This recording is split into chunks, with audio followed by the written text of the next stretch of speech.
What's up, red and black faithful? He came, he saw, he jimmered the Aztecs.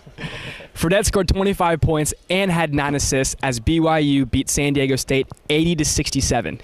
And Edward, the Aztecs, namely DJ Gay, didn't play their best tonight. Yeah, DJ Gay didn't play his best at all. I mean, I think he went a whole half without scoring a point. But in the press conference, he kind of explained it. He said Jackson Emery was on him, and that's their best defender. And knowing that, he said, I wanted to distribute the ball more. With that being said, though, he was distributing to guys who weren't making shots. I can't tell you how many times I saw Chase Tapley wide open in the corner and just brick a 3-ball. And that's Tapley's game. Tapley is a set shooter for the most part in the corners of the court and making 3-balls, and he wasn't doing it. And guys just weren't knocking down shots when they should have, and BYU did.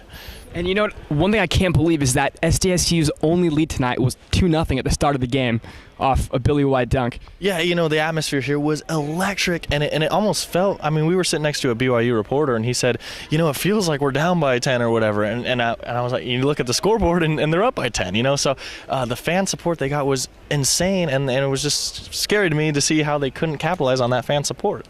Definitely, and every time it seemed like SDSU would try to make a run, Jimmer would drive in the lane, hit an and-one layup, or he'd distribute to open teammates. Yeah, I really wish you could quantify how good this guy is. I think he was 8 for 23, which is horrendous, but he had 9 assists, still scored 25 points, and just is really, I use this term a lot, a catalyst, but he does, he got double-teamed, and in between trees, Kawhi Leonard and Billy White, he somehow finds a guy open for a 3-ball. He's just so good at basketball, and Dave Rose said he's as good of a player he's ever coached against, played with, whatever. And it's true. That guy's great. Lottery pick, player of the year?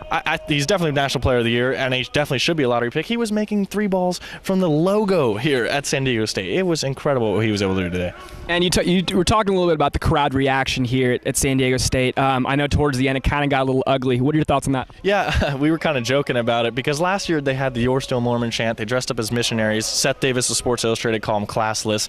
And tonight, up until about 5 minutes left, they were great. And then they started a BS chant that was, not kosher. And then they threw Cheez-Its on the court. And then at the end of the game, Jimmer was doing a TV interview, and a fan actually threw debris on him. So, they wanted an incident-free game, and I think they got it for the most part. But at the end of the day, Cheez-Its, throwing stuff and, swearing chants, it was still pretty rocky. But, it also warrants a disclaimer. It didn't look like it was the show that was actually doing it. It was the students up top a little bit higher, and a few members of the show were interviewed earlier this week, and they said, well, we're not going to do that, but it's hard to control really what a drunk frat guy does in the stands. Right. Yeah, at 2,500 people, and they have a leadership of 10. How do you control that? So you give them props because they did, for the most part, it could have gotten uglier than what it was.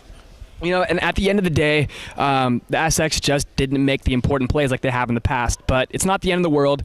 They still have 2 games left. And any parting thoughts, my friend? Yeah, the Mountain West Conference Tournament's coming up, and Steve Fisher said it best. We hope we get a rematch with them in the Mountain West Conference Tournament. I'm not sure they'll win it, but I think they're definitely better than every team in the tournament and the conference, except for BYU. So hopefully we all get to see that rematch because that'd be great. Mm-hmm. And let's talk a little bit about, I know I said final thoughts, but let's talk a little bit about postseason implications of this game.